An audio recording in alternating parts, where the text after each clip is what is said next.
Alô galera, estamos aqui de novo aqui.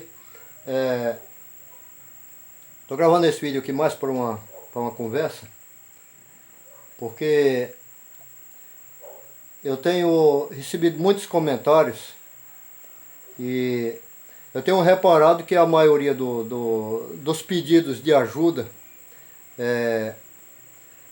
são pedidos de ajuda muitas vezes dentro de aparelhos de micro-ondas, por exemplo, e a maioria deles geralmente são por pessoas não habilitadas, pessoas que não têm experiência em trabalhar com eletricidade, principalmente que micro-ondas ele tem alta tensão. A tensão que pode machucar. Matar é um exagero, dizer que alguém vai morrer com um choque de micro-ondas, mas pode também acontecer. Alguém pode ter um problema cardíaco e acontecer, né? Meus últimos vídeos geralmente foram sobre ventiladores. 1, 2, 3, 4, 5, 6, 7, 8 vídeos seguidos só sobre ventiladores. Mas bem para trás você encontra muita coisa sobre micro-ondas. Eu tenho uma playlist só sobre micro-ondas, outra só sobre ventiladores, uma outra playlist de variados, outra de bombas de água, que a pessoa pode escolher, pegar uma playlist ali e procurar. Agora, quando você tiver um micro-ondas na sua casa para consertar, você entenda que é um aparelho perigoso. Nós não temos muitos relatos de pessoas que morreram com choques de alta tensão de micro-ondas, mas os acidentes eles acontecem. E eu já vi até incêndio. Pessoas trabalhando com micro-ondas em lugar que tem solventes ou coisa assim, e solta aquela fagulha e acaba incendiando pelo fato de que a fagulha da alta tensão ela é uma fagulha extensa, ela cobre um espaço maior do que... Porque quando você está trabalhando com micro-ondas na parte de baixa tensão, que a gente chama de baixa tensão, que é naquela parte de 110, 220 volts, aquilo ali é corrente alternada. A corrente alternada ela só solta aquela fagulhazinha na hora que o contato bate, e na hora que ele solta, talvez solta uma fagulhazinha, mas é coisa pouca. A alta tensão não, do micro-ondas, a alta tensão, além dela ser alta, ela é contínua. Quer dizer, a corrente contínua, ela até para você colocar chaves para ligar e desligar a corrente contínua, ela é diferente das chaves que são usadas para corrente alternada. Porque quando a corrente contínua, quando é assim, a corrente alternada pode ser 400 volts, seja lá o que for, na hora que o contato solta qualquer coisa, milímetros, ela já desliga. A corrente contínua não. Mesmo que seja 220 em corrente contínua, na hora que ela desliga, que ela está soltando aqui, ela ainda vai aquela fagulhazinha acompanhando. Então por isso que ela é um pouco mais perigosa. E até o choque mesmo da corrente alternada é perigoso. Então a alta tensão do micro-ondas, ela é alta tensão e além disso ainda é corrente contínua, que é um choque mais perigoso. A gente não deve simplesmente chegar no YouTube e verificar alguma coisa lá, perguntar e pá, e alguém, muitas vezes as pessoas fazem perguntas, estou falando assim mais para você conhecer quem é o Roberto e o que é que ele pensa, o que é que ele faz. Às vezes a pessoa faz a pergunta e eu não sei se a pessoa está fazendo hora com a minha cara ou se realmente ele está querendo aprender alguma coisa. Porque a primeira coisa, quando você vai fazer uma pergunta para mim, você, da mesma forma que muitas vezes eu faço um texto extenso, eu faço um texto com às vezes até 10 linhas para dar uma resposta a uma pessoa, a pessoa também deve ter uma preocupação de quando for fazer uma pergunta, ele também ser o mais claro possível naquilo que ele quer perguntar. Uma pessoa pergunta assim, 9, 10, 11, o quê? Aí eu fico voando. Ele faz uma pergunta num vídeo que foi gravado há um ano atrás. entendam o seguinte, ó, os meus vídeos eu não assisto eles. Então eu faço um vídeo, meus vídeos geralmente não são vídeos comuns, porque geralmente as pessoas postam vídeo ensinando como tirar como tirar aquele botãozinho que aperta para oscilação. Eu vou ensinar para você como tira isso aqui, pô, tira aqui, pronto, aquilo ali já é um vídeo para ele. O outro chega e ensina como tirar a hélice do ventilador, como trocar, pronto, aquilo ali para ele já é um vídeo. Não, para mim isso aí não é vídeo. Para mim isso aí não é um tutorial, pelo simples fato de que existem milhões de vídeos dessa forma no YouTube. Então quando eu faço um vídeo, geralmente eu faço um vídeo com alguma coisa que eu estou fazendo que não é normal que seja feito.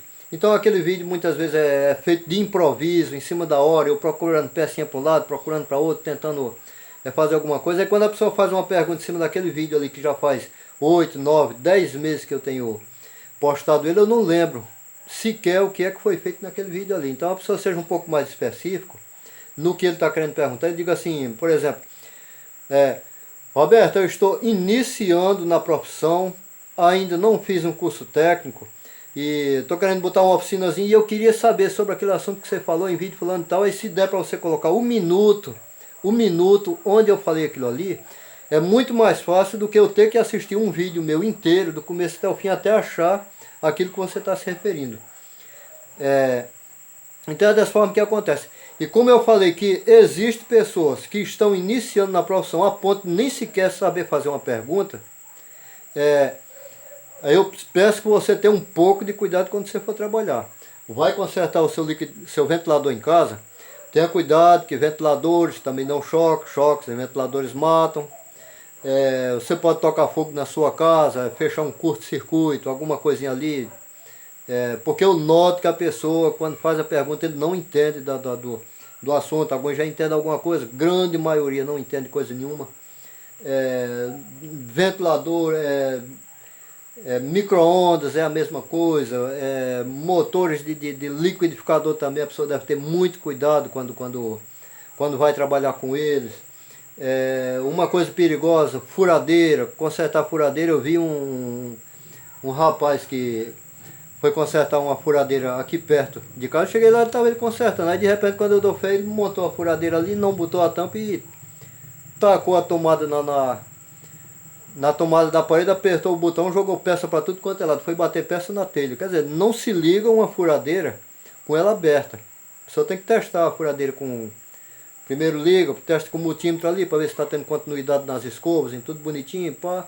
Depois a pessoa fecha a furadeira bonitinho, bota ali, ó, a maioria dos parafusos de segurança. Aí sim, aperta o gatilho para ver se está funcionando. Então essa é a minha preocupação. Porque acidentes bobos acontecem até com pessoas experientes. Eu já sofri acidentes, nunca sofri assim um acidente grave. Os maiores acidentes que eu já sofri foi de quedas, nunca de choques. Apesar de que eu não recomendo que as pessoas abram mão da segurança. No entanto, eu sempre fui um camarada que nunca liguei muito para segurança. Para mim, os EPIs, que são equipamentos de segurança individual, muitas vezes para mim atrapalham. Por quê? Porque desde criança que eu trabalho, e esse negócio de tem gente que vai... eu vou ensinar para vocês como troca uma tomada da parede. Primeiro você tira o anel, aí depois você bota o óculos de segurança. Não, isso aí para mim nunca existiu. Eu trabalho usei EPI para trabalhar com equipamentos de alta tensão, com redes de alta tensão, mas para trabalhar é claro que você tem que estar com uma bota no pé, às vezes você tem que estar usando uma luva para evitar de cortar as mãos num equipamento cortante, alguma coisa assim. Mas não é. Mas os acidentes muitas vezes eles vêm por falta de atenção. Porque a maioria dos grandes acidentes que acontecem com os eletricistas são exatamente com aqueles que estão usando EPI. Aqui na minha cidade aqui, o camarada concessionário chegou, 2, aí se ficaram coisado parecendo até uns Robocop lá, botou o óculos de segurança, depois uma outra máscara por cima ali, luva na mão aqui, depois outra luva por cima, aquela coisa toda, depois o outro pegou a checklist lá e fez a checagem da lista para ver se toda a segurança ali estava cercada, com a corrente ali em volta ali, com os cones e a escada, se a escada estava amarrada no poste, se o camarada estava com a bota no pé, estava com a raqueta, com a luva, com tudo bonitinho ali, fez aquele checklist todinho. Depois que fez o checklist, pronto, estamos prontos para trabalhar. Quando o cara meteu a mão lá, fechou um curto-circuito na rede que deixou a cidade toda no escuro. Quer dizer, falta de atenção. Não adianta estar com EPI e não ter atenção naquilo que está fazendo. Uma outra ocasião eu estava num lugar aí no interior. Chegou um rapaz de uma concessionária lá, que eu não sei qual é a concessionária que presta serviço lá, é num outro estado. Aí ele chegou e foi subir num posto, parou uma moto, com os equipamentos na garupa da moto, a moto da concessionária mesmo. Aí ele chegou, botou aquele monte de EPI, ficou parecendo um Robocop lá, e chegou, botou a escada lá, subiu a escada, e subiu lá em cima. Quando chegou lá em cima, levou um choque, ficou pendurado pelo cinto de segurança. Aí foi que eu corri lá e abri a mala da garupa da moto, o baúzinho da moto. Aí eu achei uma corda e cheguei a subir na própria escada que ele estava. Cheguei lá, passei a corda por cima do próprio cabo da rede. Aí amarrei ele, soltei o cinto de segurança aí. Um monte de homem para segurar aquela corda para descer ali. Quando soltou, que tirou. O homem estava pesando uns 150 quilos. Quando tirou todos os EPIs, o homem pesava uns 45 quilos aproximadamente. E o homem quase que morreu. Quase morreu. Um monte de EPI lá, foi sozinho. Se não tivesse tanta gente lá para ajudar, ou alguém que tivesse tido coragem de subir no poste, na mesma escada que ele já estava, porque nem na escada ele não estava mais, porque ele caiu, ficou segurado pelo cinto de segurança já fora da escada. Então é isso. Um acidente que eu sofri, que eu falei que foi de quedas, se você ainda estiver assistindo o vídeo, porque esse tipo de vídeo geralmente é coisa. Eu tinha 17 anos, eu trabalhava numa empresa, e aquela empresa ali, ela estava construindo um prédio de 3 andares, em que as colunas e vigas eram de ferro. É igual aquelas que o pessoal constrói nos Estados Unidos. Primeiro faz as colunas de ferro oco, vigas, colunas e tudo, aí depois faz as paredes ali entre as colunas e faz a laje por cima daquelas vigamentos de ferro. Então eles fizeram todo o esqueleto de ferro, de 3 andares, e tinha um pessoal que ia trabalhar à noite. E eu na época já era eletricista. Então eu fui lá para colocar uma extensão com um monte de lâmpada ali em cima para o pessoal trabalhar à noite. E eu saí andando equilibrado em cima daquela viga de ferro. A viga de ferro deveria ter uns 12 centímetros de largura, mais ou menos, por uns 30 de altura. E quando eu saí andando ali, eu desequilibrei. Quando eu desequilibrei, que eu olhei para baixo, eu vi que tinha um andaime feito com tábua de 30 por 1 polegada, alguma coisa assim. Tinha um andaime ali com 3 tábuas. Abaixo daquele ali tinha outro andaime. Era 3 andaimes ao todo. Um, mais outro embaixo, mais outro, cada um com 3 metros de altura, de um para outro, né? Quando eu desequilibrei, eu cheguei e pulei. Quando eu pulei para cair em cima da tábua. No meu pensamento, a tábua ia quebrar. Mas que eu ia parar na segunda tábua, no segundo andaime. Mas isso aí não aconteceu. Quando eu pulei, as primeiras tábuas se quebraram. Quando eu desci que cheguei na segunda tábua também se quebrou. Quando eu cheguei no último andaime embaixo, quebrou-se também. Eu fui direto no chão. Quer dizer, a minha queda não foi tão grande no chão. O que foi maior foi um monte de tábua quebrada que caiu em cima de mim depois. Isso aí foi o meu primeiro acidente. De lá para cá nunca sofri nenhum acidente. Até que há 10 anos atrás aproximadamente, eu fui trabalhar numa casa. Isso aí só para você ver o cuidado que a gente tem que ter. Ó. Me chamaram para colocar um ar-condicionado numa casa. Uma rede. Na verdade, colocar somente a tomada do ar-condicionado, né?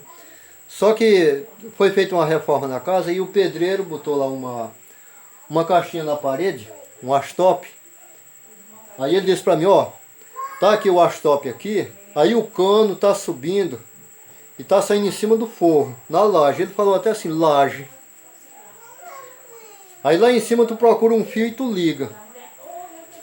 Mas na verdade lá eu não podia ligar em qualquer fio, porque a casa já estava muito cheia de coisa, eu tinha que fazer um balanceamento, aí quando eu fui ver, eu tinha que puxar o fio, era da caixa de disjuntores, do quadro de distribuição. Aí vocês vejam como é que acontece a coisa. A casa tinha sido construída, então a metade da casa, da frente da casa até o meio, era laje de concreto mesmo. E a outra metade para trás era feito forro de gesso. E eu não sabia. Então eu cheguei lá e subi numa escadazinha, por uma aberturazinha que tinha. Subi e aí saí na laje que era de concreto. Fui lá no local onde saía o cano da caixa de disjuntores, que corria por cima da laje de qualquer jeito, porque não tinha sido feita tubulação lá, né? Eu já tinha colocado uma guia e tinha enfiado o fio para cima e fui lá. Peguei o fio e saí andando. Pá, pá, pá. Quando eu saí andando, estava meio escuro, era por baixo do telhado que eu estava andando. O telhado meio alto, mas estava um pouco escuro. O camarada que fez o gesso, ele fez o gesso na altura certinho da laje. Do jeito que a laje terminava aqui, aí começava o gesso. Ali meio escuro eu não vi os aramezinhos que ele tinha colocado para segurar as placas, né? Então eu venho andando ali puxando o gesso, aliás, eu puxando as 3 pontas de fio que eu estava trazendo, que era neutro, fase e terra. Quando eu venho andando ali, que eu pisei, era o gesso. Era escuro e uma casa já meio antiga, aquela poeira caiu ali por cima ali, então a laje ficou da mesma cor do gesso, ou o gesso ficou da mesma cor da laje por conta da poeira que cobriu ali em cima, né? Quando eu pisei era gesso. E não deu mais para voltar o pé. Até porque eu estava segurando o fio, puxando o fio, né? E ali o pé desceu e o corpo foi todo junto. E assim na frente, assim, eles tinham colocado um barrote. Tinham colocado um barrote também para segurar o gesso, né? Que era para não ter tantos aramezinhos subindo, né? Então eles ali colocavam o barrote, colocavam alguma coisa sustentando lá em cima. E aquela parte ali também ajudava o gesso, né? Quando eu desci, eu fui com o rosto naquele barrote e bati com isso aqui no barrote aqui, que arrebentou aqui uns dentes aqui nessa parte aqui e cortou por dentro. A casa estava fechada, não tinha ninguém, eu estava trabalhando sozinho e ali eu fui direto, bati no chão, levei uma queda enorme, era 3 metros de altura. Lá eu caí diretamente no chão, em cima daquele monte de bagaço de gesso. Ali eu liguei para a farmácia. A sorte que eu tinha um telefone, ali eu liguei para uma farmácia onde eu sempre fazia compras e o rapaz foi lá deixar eu pedi ali uma seringa, mais uma injeção de anestésico, mais um aparelho para fazer sutura e mais alguma coisa para que eu mesmo pudesse fazer. E o rapaz era conhecido meu, parece que ele ficou com medo quando chegou. E a única coisa que ele fez foi aplicar a anestesia. Ele chegou, aplicou a anestesia por ali e no final das contas ele fez aquilo ali e foi embora. E ali eu mesmo fiz a sutura, sozinho ali na coisa, cortou pela parte de dentro e fez um corte por ali. Talvez a mesma coisa quando eu vi falar naquele assunto do Gugu Liberato que caiu lá lá nos Estados Unidos, aí eu lembrei disso aí que aconteceu comigo. E lá nos Estados Unidos as casas são eles fazem aquela, como se fosse um galpão, paredes fortes só pela parte de fora e pela parte de dentro eles simplesmente colocam umas madeiras para cima, onde vai ser o canto da parede, aí dali eles fazem aquele ali, colocam aqueles drywall, gesso cartonado, aquela coisa toda, e por cima da parede aí eles passam umas treliças de madeira e ali eles fazem a mesma coisa, aí coloca drywall, gesso cartonado, alguma coisa. E quando a pessoa vai andar por cima daqueles telhados lá nos Estados Unidos, tem que ter um pouco de cuidado porque a grande maioria das casas não tem laje, elas são aquilo ali. Quem tem conhecimento já sabe que tem que andar pisando em cima das treliças de madeira. Quem não tem, pode ocorrer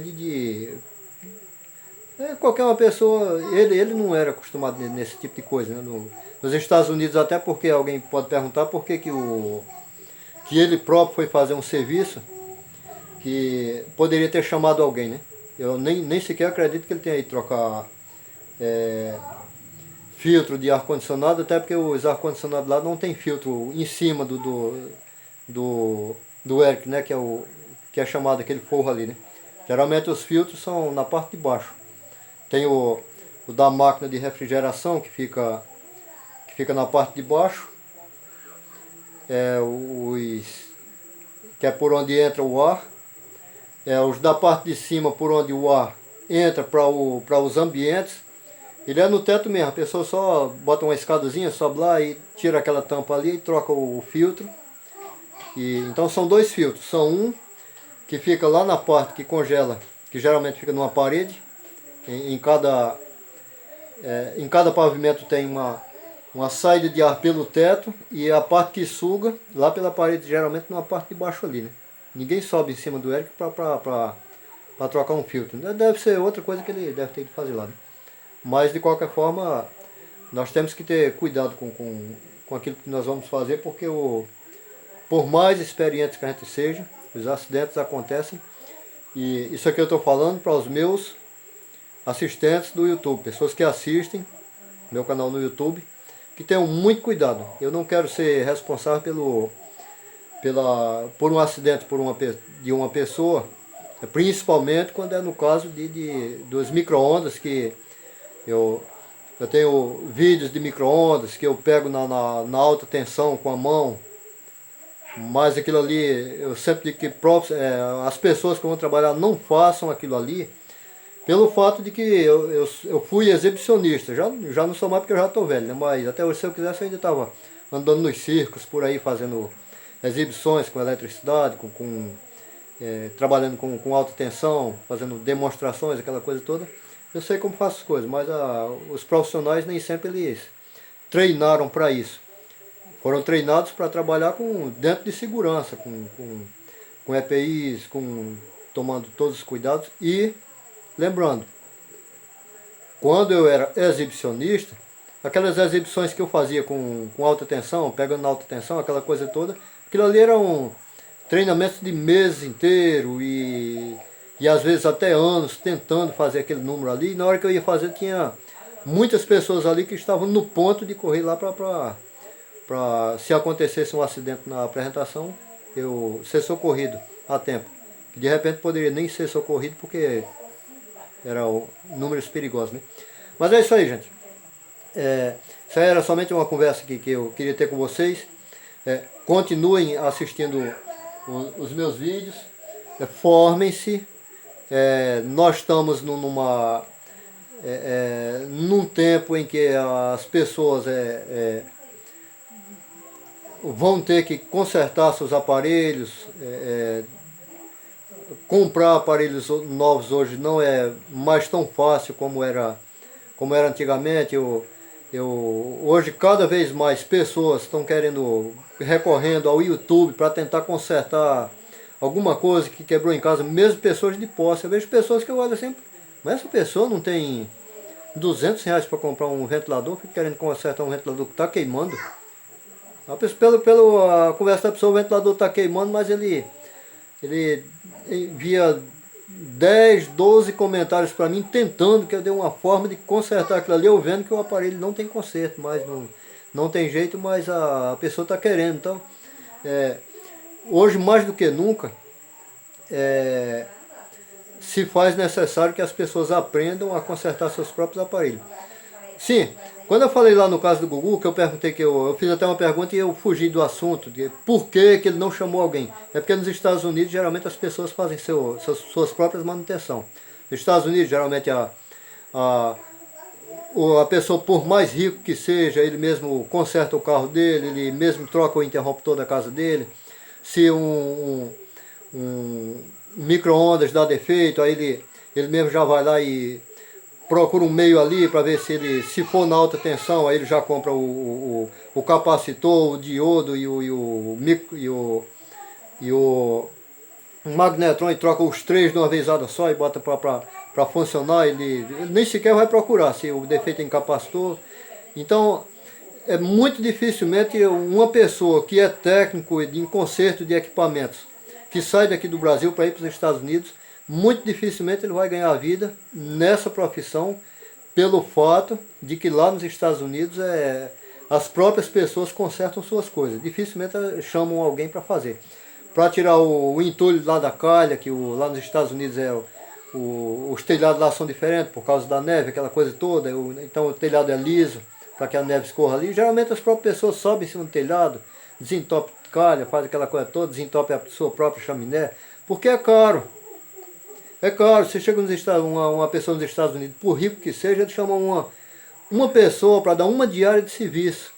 Uma diária de serviço, aquela pessoa ali, ele vai pagar $100. Aí o brasileiro chega e diz assim, $100 eu trabalhei um dia, ganhei R$ 400 nos Estados Unidos, em um dia de serviço. Só que para um americano também tirar $100 do bolso dele para pagar para uma pessoa, é muito pesado também. É muito pesado, então, para nós é muito mais fácil a gente pagar alguém para trabalhar para nós do que um americano pagar para eles, pelo fato de que isso é muito pesado para eles a mão de obra nos Estados Unidos. Então essa é uma das razões pela qual talvez infelizmente, que eu gostava muito do Gugu, assistia muito os programas dele, foi uma perca muito grande e lamentável. Talvez ele querendo fazer as coisas do jeito que os americanos faziam, ele foi tentar fazer algum conserto e infelizmente aconteceu isso. Então essa é a razão pela qual primeiro eu falei por que ele tinha subido, e agora eu estou explicando que é porque lá não existe tantos profissionais para fazer isso. Se for pagar, sai muito caro. Se você for pagar uma pessoa para ir lá lavar a roupa, outro para ir lavar os filtros dos ar-condicionados, outro para ir limpar a lareira, que geralmente lá faz muito no tempo do frio, o pessoal usa muita lareira, outro para ir tirar a neve do coisa, outro para ir capinar a grama, cortar a grama e chamar outra pessoa para ir consertar, trocar o pneu do carro, aquela coisa toda. No final do mês, por mais que o dólar seja valorizado, mas para eles lá sai muito caro se vocês forem fazer isso aí. Então é isso aí, gente. Então, será que o nosso canal tá crescendo? Deixa eu ver se eu acho aqui uma página aqui. Vocês querem saber em quanto estou? Que eu falei que estava bem pertinho dos 20 mil. Vou estar aqui. Nós estamos aqui no 19.916. Se você que está assistindo esse vídeo se inscrever no canal, aliás, esse vídeo aqui ele deve ser postado daqui a uns 3 dias. Aí eu já deve estar com 20 mil. Tem pessoas que reclamam que diz que ninguém no YouTube diz o quanto ganha no YouTube. Meu canal é um canal novo e está crescendo, viu? Está em fase de crescimento. Como vocês podem ver aqui, tudo aqui é crescendo. 8%, 6%, 24%. Então aqui você já aproveita e vê aí o quanto, qual é a... Deixa eu ver aqui, eu não estou vendo aqui a câmera porque eu estou filmando com a parte da frente do celular. Essa partezinha aqui, ó. Isso aqui é em reais, viu? Isso aqui não é em dólar não, é em reais. 717,48 centavos. Isso aqui é um aumento de 34%. Geralmente ele vai crescendo por mês e assim faz.